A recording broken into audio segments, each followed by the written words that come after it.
Ang pinakakakaibang ugali ni Emperor Caligula na talaga namang ikakagulat mo, si Gaius Caesar Augustus Germanicus o mas kilala bilang Caligula ay ang ikatlong emperor ng Roma na namuno mula AD 37 hanggang sa kanyang assassination noong AD 41. Siya ay anak ng tanyag na general na si Germanicus at tapos sa tuhod ni Emperor Augustus. Sa simula ng kanyang pamumuno, siya ay tinanggap ng mainit. Ngunit kalaunan, siya ay naging kilala sa kanyang kakaibang mga gawain na naging sanhi ng kanyang pagbagsak. At sa video ngang ito ay aalamin natin kung ano-ano ang mga ito. Pero bago tayo magsimula ay baka pwedeng paki-like at subscribe ng video na ito. Malaking tulong at bagay na ito sa aming mga content creators. Maraming salamat po. Kaya naman simulan na natin. Number 1. Lavish treatment of his horse. Si Incitatus ay ang paboritong kabayo ni Emperor Caligula, ang pinuno ng Rome mula 37 hanggang 41 AD. Ang pangalan ng kabayong ito ay nangangahulugang mabilis o nagmamadali sa Latin. Kilala si Caligula sa kanyang kakaibang ugali at isa sa mga pinakatanyag niyang ginawa ay ang pagbibigay ng marangyang buhay sa kanyang alaga. Si Incitatus ay hindi isang ordinaryong kabayo. Ipinatayo ni Caligula ang isang palasyo para sa kanya na gawa sa mamahaling marble. Ang kanyang manger o lalagyan ng pagkain ay yari sa garing o ivory, isang napakamahal na material noong panahong iyon. Ang kanyang kama at kumot ay kulay ube, isang kulay na ginagamit lamang ng mga emperor at maharlika. Bukod pa rito may suot siyang mga gintong kwintas at iba pang mamahaling alahas na parang isa siyang taong may mataas na posisyon sa lipunan.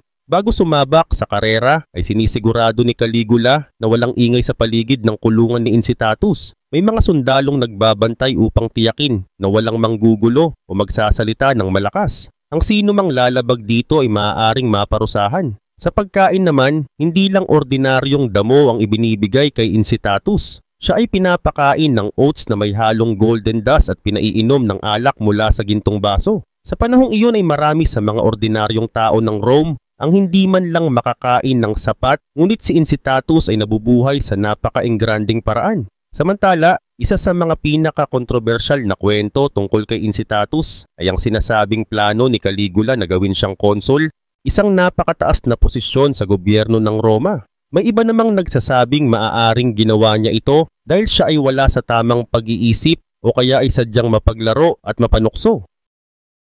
Number 2. Declared himself a living god. Nung una ay natuwa sa kanya ang mga tao dahil mabait siya at nangakong gagawin ang lahat para sa ikabubuti ng imperyo. Pero habang tumatagal ay unti-unti siyang nagbago. Naging kakaiba ang kanyang ugali at marami siyang ginawang desisyon na hindi maintindihan ng iba. Isa na rito ay ang pagdeklara na siya mismo ay isang buhay na Diyos. Sa kanyang pagiging emperor, nagsimula siyang magdamit bilang iba't ibang Diyos ng Rome tulad nina Jupiter, Apollo at Mercury. Hindi lang ito para sa kasiyahan niya, kundi ipinapakita rin niya ito sa publiko. Nagsusuot siya ng mga damit na pang-Diyos at naglalagay ng gintong korona sa kanyang ulo. Gusto niyang ipakita sa lahat na siya ay isang makapangyarihang nilalang na dapat sambahin. Dahil dito ay nagpagawa siya ng sarili niyang templo kung saan siya mismo ang sinasamba. Sa templong ito ay may mga pari na nagbibigay ng alay at dasal para sa kanya, katulad ng ginagawa nila sa tunay na mga Diyos. Hindi lang sa Roma ito ginawa, kundi ipinalagay niya ang kanyang rebulto sa iba't ibang templo sa buong imperyo. Ang pinaka-kontrobersyal dito ay ang paglalagay ng kanyang rebulto sa templo ng Jerusalem na lubos na ikinagalit ng mga Hudyo. Para sa kanila, ito ay isang malaking insulto sa kanilang paniniwala. Bukod sa pagiging Diyos, may mga kwento rin na nagsasabing nakikipag-usap si Caligula sa buwan at naniniwala siyang mayroon siyang espesyal na koneksyon sa mga Diyos. Minsan pa raw ay may kinausap siyang isang sapatero at tinanong kung sino siya sa tingin nito. Nang sagutin siya ng sapatero ng isang ganap na idiot, sa halip na magalit ay natawa pa siya. Ipinapakita nito kung gaano siya kaiba sa ibang emperor at kung paano siya nag-iisip. Dahil sa kanyang mga ginagawa ay unti-unting nawalan ng respeto sa kanya ang mga senador at iba pang opisyal ng gobyerno. Sa halip na hangaan siya ay natakot ang mga tao sa kanya. Pinapatay niya ang sino mang hindi sumasang-ayon sa kanyang mga desisyon. Dahil dito ay napuno na ang mga opisyal ng gobyerno at nagplano silang patayin siya sa isang lihim na pag-atake. Number 3. Extravagant bridge construction. Si Emperor Caligula ay isa sa pinaka-kontrobersyal na pinuno ng Roma. Kilala siya sa kanyang kakaibang ugali, pagiging malupit at paggawa ng mga proyekto na walang saysay. Isa sa kanyang mga ginawa ay ang pagpapatayo ng isang napakalaking bridge na lumulutang sa tubig. Ang bridge na ito ay nagdudugtong sa mga bayan ng Bayae at Puteoli sa Italy. Hindi ito isang ordinaryong bridge na may matibay na pundasyon. Sa halip, ginawa ito sa pamamagitan ng pagsasama-sama ng daan-daang barko at pagtatambak ng lupa sa ibabaw. Ang bridge na ito ay ginawa hindi para sa transportasyon, kundi para lang patunayan ang kanyang kapangyarihan. Ayon sa kwento, may isang astrologist noon na nagsabi na hindi siya magiging matagumpay bilang emperor. Ang sabi pa raw ng astrologist, mas malaki pa ang posibilidad na makatawid siya sa dagat sakay ng kabayo kaysa maging makapangyarihang pinuno. Dahil sa pangungutya na ito ay gumawa si Caligula ng paraan para ipakita na siya ang may kontrol sa lahat. Pinagawa niya ang bridge at tumawid dito habang nakasakay sa kanyang paboritong kabayo na si Incitatus. Hindi lang basta pagtawid ang ginawa niya. Suot niya ang baluti ni Alexander the Great, isa sa pinakakilalang mandirigma sa kasaysayan. Para sa kanya, ang paggawa ng ganitong proyekto ay isang paraan para ipakita na kaya niyang gawing posible ang imposible. Pero dahil sa sobrang laki ng bridge ay napakamahal ng naging gastos sa paggawa nito.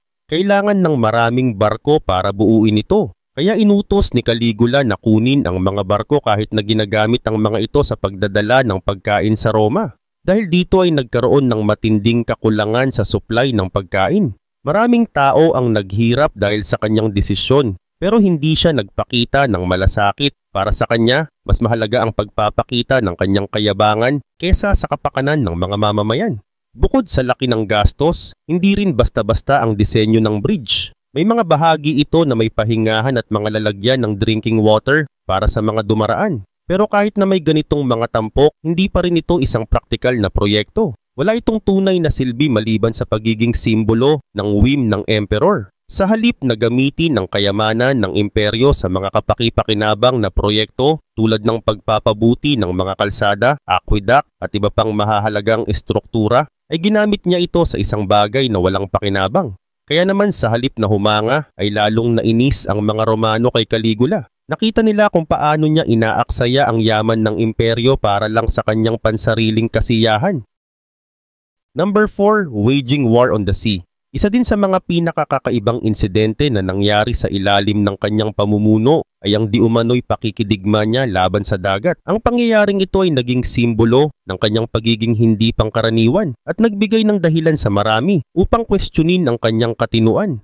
Noong AD 40 ay inihanda ni Caligula ang kanyang hukbo upang sakupin ang Britanya, isang lugar na hindi pa naaabot ng kapangyarihan ng Roma. Pinulong niya ang kanyang mga sundalo at dinala sila sa hilagang bahagi ng Gaul na ngayon ay France bilang paghahanda sa pagtawid sa English Channel. Subalit sa hindi malinaw na dahilan ay nagbago ang kanyang isip at bigla niyang pinatigil ang kanilang plano. Sa halip na ipagpatuloy ang pagsalakay ay iniutos niya sa kanyang mga sundalo na pumunta sa baybayin at mangolekta ng seashells. Ayon sa kanya, ito ang kanilang nasamsam mula sa laban sa dagat, isang simbolikong tagumpay laban kay Neptune, ang Diyos ng dagat. Bilang bahagi ng kanyang selebrasyon ay nagpagawa pa siya ng mga trophy upang ipakita ang kanilang panalo. Maraming Romano ang nagulat sa desisyon na ito at maraming sundalo ang hindi nakakaintindi kung bakit nila kailangang sumunod sa ganitong utos. Ang isang emperor na inaasahang magbibigay ng matinong pamumuno ay bigla na lamang nagdesisyon na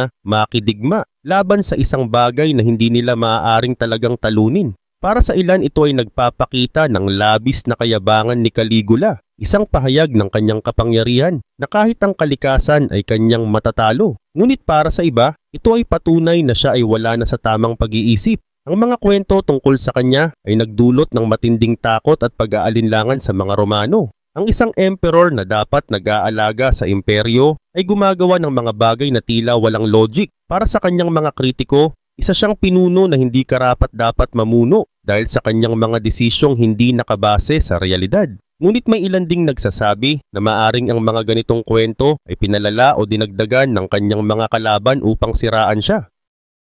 Number 5. Public humiliation of senators. Isa din sa mga pinaka-weird niyang ginagawa ay ang pagpapahiya sa mga senador. Sa halip na igalang ang mga ito ay madalas niya silang gawing katatawanan. Ginamit niya ang kanyang kapangyarihan hindi lang para mamuno, kundi para ipakita na siya ang pinakamataas sa lahat kahit sa mga opisyal ng gobyerno. Noong una ay maayos ang relasyon niya sa Senado. Nang maging emperor siya noong 37 CE ay pinalaya niya ang mga bilanggong politikal at tinapos ang mga kaso ng pagtataksil. Dahil dito ay maraming senador ang natuwa at inisip na magiging mabuti siyang pinuno. Pero nagbago ang lahat nang siya ay magkasakit. Mula noon ay naging iba na ang kanyang ugali. Naging marahas siya, naging mayabang at unti-unting nawala ang respeto niya sa mga senador.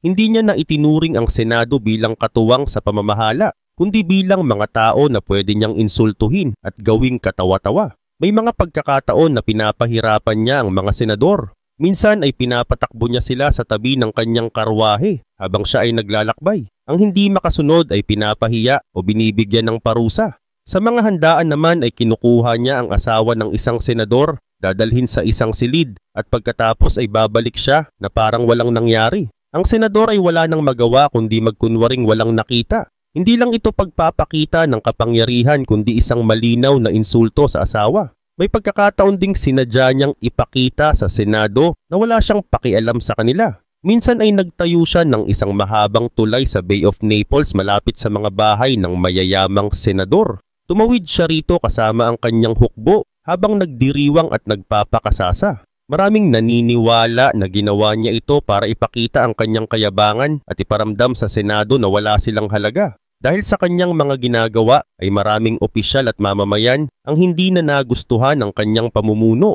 Pero dahil sa takot ay walang nangahas na kontrahin siya. Si Caligula ay isang halimbawa ng isang pinunong ginamit ang kanyang kapangyarihan sa maling paraan. Imbes na pagbutihin ang pamamahala ay mas inuna niya ang pagpapahiya sa iba. Dahil sa kanyang ugali ay nawala ang respeto ng mga tao sa kanya.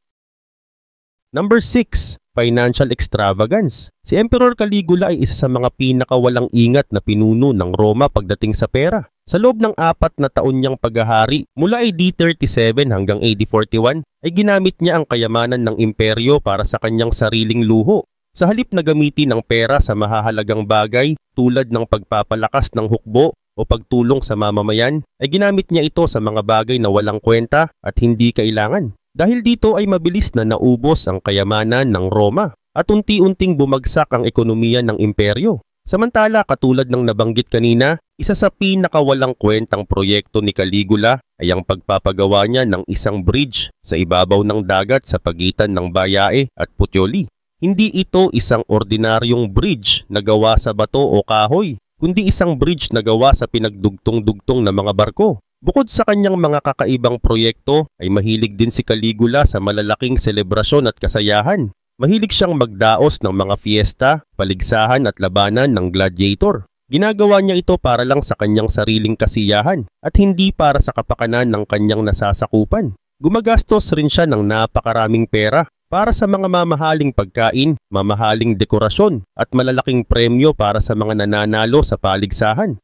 Marami ang natuwa sa kanyang pagiging galante sa mga selebrasyon, pero sa kalaunan ay napansin ng mga tao na masyado siyang maluho at nag-aaksaya ng pera ng bayan. Sa katunayan ay hindi lang sa mga kasayahan ginagastos ni Caligula ang pera ng imperyo. Mahilig din siyang bumili ng mga mamahaling damit at mga mamahaling alahas. Sinusuot niya ang mga ito para ipakita ang kanyang yaman at kapangyarihan. Dahil sa sobrang pagkaubos ng pera ng imperyo ay nagsimula si Caligula na magpataw ng mabibigat na buwis sa kanyang mga mamamayan. Nagkaroon ng buwis sa mga kasal, kita ng mga mangangalakal at maging sa mga alipin. Ang mga buwis na ito ay napakabigat kaya marami ang nahirapan. Ngunit hindi lang buwis ang naisip ni Caligula para makakuha ng pera dahil kinumpis ka rin niya ang mga ari-arian ng mayayamang pamilya. Ginagawa niya ito sa pamamagitan ng peking akusasyon. Kapag may isang mayaman na Romano na hindi niya gusto, ay ipapakulong niya ito at kukunin ang lahat ng ari-arian nito. Dahil dito ay maraming tao ang natakot at hindi na nagtitiwala sa kanya. Number 7. Incestuous relationships. Isa pa sa mga pinakausap-usapang ugali niya ay ang pagkakaroon ng relasyon sa kanyang mga kapatid. Ayon sa mga lumang tala, si Caligula ay may kakaibang ugnayan sa kanyang mga kapatid na sina Drusilla, Agrippina ang nakababata at Julia Livilla. May mga nagsasabing itinuturing niya si Drusilla bilang kanyang asawa kahit na hindi sila legal na mag-asawa. Samantala, nang mamatay si Drusilla noong AD 38 ay labis itong dinamdam ni Caligula. Sobrang lungkot niya kaya ipinag-utos niyang ipahayag si Drusilla bilang isang diyosa. Tinawag niya itong Diva Drusilla at inutos na sambahin siya bilang isang banal na nilalang. Sinasabing napaka-close nila kaya't lumabas ang mga kwento na may hindi pangkaraniwang relasyon sila bilang magkapatid. Bukod kay Drusilla ay may mga ulat din na nagsasabing may malapit siyang relasyon sa dalawa pa niyang kapatid na sina Agripina at Julia Livilla. Ngunit sa kabila ng mga kwentong ito ay may mga nagsasabing maaring gawa-gawa lang ang mga paratang na ito laban kay Caligula. Ang mga nagsulat ng kasaysayan tungkol sa kanya ay nagsulat matapos siyang mamatay. Kaya may posibilidad na hindi lahat ng sinabi tungkol sa kanya ay totoo. Wala ring matibay na ebidensya mula sa mga taong nabuhay noong panahon niya na nagpapatunay na totoo ang mga akusasyong ito. Noon sa Roma ay normal ang paninira sa mga leader. Madalas gumagawa ng mga kasinungalingan ang mga kalaban nila para masira ang kanilang pangalan. Posibleng ang mga alegasyon ng incest kay Caligula ay isa lang sa mga paraang ginamit ng kanyang mga kaaway para ipakita siyang masama at hindi karapat-dapat na mamuno. Sa madaling salita, kahit maraming nagsasabi na may relasyon si Caligula sa kanyang mga kapatid ay wala pa ring malinaw na ebidensya na makakapagpatunay dito. Number 8. Arbitrary executions. Isa sa pinaka-weird na ginawa ni Caligula ay ang pagpapatay ng mga tao kahit walang matinong dahilan. Ginagawa niya ito dahil lang sa hinala, galit o minsan ay aliw. Dahil dito ay maraming natakot sa kanya. Nagsimula ang kanyang pamumuno noong AD 37. Sa simula ay maayos pa siya at mukhang magiging mabuting pinuno. Pero pagkatapos niyang magkasakit ay biglang nagbago ang kanyang ugali. Naging malupit siya at parang walang pakialam sa buhay ng iba. Maraming natakot dahil kahit sino ay pwedeng ipapatay niya ng walang dahilan. Basta na lang rin siya mag-uutos ng pagpatay kahit walang ebidensya. Samantala, isa sa mga unang pinapatay niya ay ang kanyang pinsan na si Tiberius Gemellus. Itinuturing itong tagapagmana ng trono. Pero dahil sa takot ni Caligula na makuha ang kapangyarihan sa kanya, ay agad niya itong pinapatay. Bukod dito, pati ang kanyang bayaw na si Marco Aemilius Lepidus na asawa ng kanyang kapatid ay pinapatay din niya. Para sa kanya kahit sino ay pwedeng maging banta sa kanyang posisyon. Pero hindi lang pamilya niya ang naging biktima ng kanyang kalupitan. Maraming senador at opisyal ng gobyerno ang ipinapatay niya kahit wala namang ginagawang masama. Kung may isang senador na hindi niya gusto, ay pinapatay niya ito agad. Minsan ay hindi lang basta pinapatay dahil pinapahiya pa niya bago patayin. Ang iba naman ay pinipilit niyang lumaban bilang gladiator sa arena kahit hindi naman sila mandirigma. Gayun din naman isa sa pinaka-weird niyang ugali ay ang pagpapatay ng tao para lang sa aliw. Mahilig siyang manood ng laban ng mga gladiator pero kapag pakiramdam niya ay kulang ang lumalaban ay ipapapatay niya ang ilang manonood at ipapadala sa arena. Ang iba naman ay ipapahuli niya at ipapakain sa mababangis na hayop. Para sa kanya, normal lang ito at isa lang itong laro. Minsan ay pinapapatay niya ang kanyang mga sundalo kahit wala namang ginagawang mali. May isang pagkakataon na inutusan niya ang isang grupo ng sundalo na magpatayan sa isa't isa para lang makita kung sino ang pinakamalakas. Ang iba naman ay pinapahirapan muna niya bago ipapatay. Wala rin siyang pakialam kung matagal na silang nagsisilbi sa kanya.